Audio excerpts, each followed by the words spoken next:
šokau iš lovos, nes gavau 2 žinutės, kurios mane tiesiog dar kartą išmušė iš vėžio apie nealkoholinius gėrimus. Ar iš tiesų yra tiesa, kad galima nealkoholinį alų arba ten radlerį irgi pirkti vaikams? Užeisiu ir paklausiu. Labą dieną. Aš norėjau paklausti, jeigu, pavyzdžiui, pirktų nealkoholinį alų vaikas, gali pirkti? Nealkoholinį taip, tikrai. Gali pirkti nealkoholinį alų vaikas. Nealkoholinį alų, taip. Nu jo, bet alų. Nu tikrai taip, ten 0 laipsnių, tikrai. Gali. Man per kasą praeiti, netgi neklausto, reikia šitą. Ei, Patvirtinimo. tai gerai ar blogai, kaip tu buvai? Viskas tvarkoja. Ok, supratau. Nu va, sako, viskas tvarkoja. Rimtai? Wow! Tu va ateini prie visokių alų ir tiesiog, ai va, nealkoholinį šitą vaikas. Antrokas, bim, pasiema. Ai va, su akcytė pasimsiu. O gal kokį radlerį?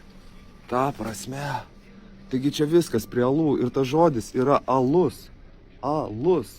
Ir tai programuoja mus. Aš negaliu patikėt. Aš negaliu patikėt. Rimtai? Va, savo ateini. Gal šitą. Ai, bišpauksiu šitą pasimsiu. Blemba.